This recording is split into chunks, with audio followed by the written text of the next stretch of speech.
This is going to give you just a basic introduction into Excel 2013. The first thing you'll notice is that the worksheet has opened, and more specifically we have opened the entire workbook. We're focused on sheet 1, which is the worksheet that we're looking at, and it is blank. Inside of Excel, it is really important for you to know the different features of this window.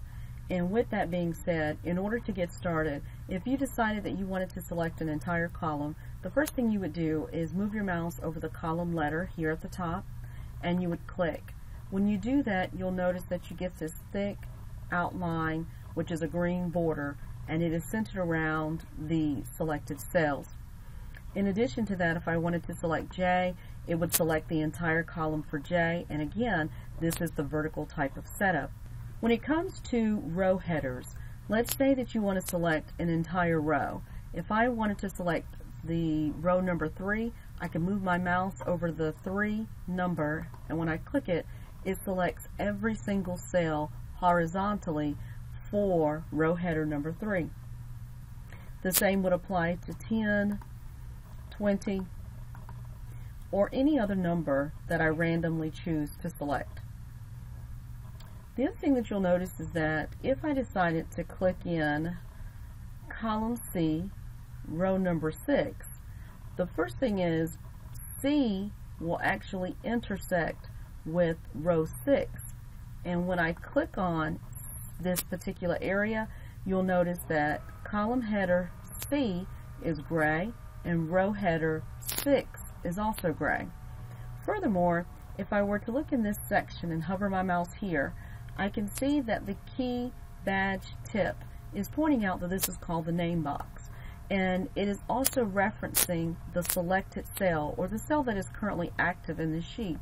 Right now it is pointing out that column C, row 6 is actually the selected cell, and so the name box will show you what cell is currently selected. The other part is over here beside the name box. You'll notice that we have the formula bar, and because there's nothing in this cell, there's nothing to display here, but it does display text and data.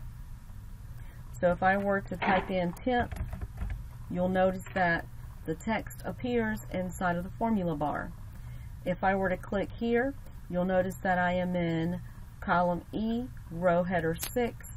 Name box displays E6 as the reference point, and because E6 is the active cell, when I begin putting in information, let's say a number, and press enter, that is actually going to display in the formula bar once I click on that particular cell.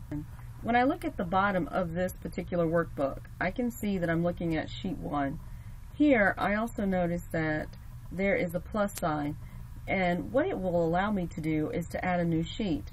When I click on the plus sign, it points out that sheet 2 has been added. And so a quick and easy way to add a new worksheet to your entire workbook is to just move your mouse over the plus sign. You'll see that the key badge tip clearly displays that new sheet will be added. When I click on the plus sign, sheet 3 has been added. So that's a quick and easy way to add a new worksheet.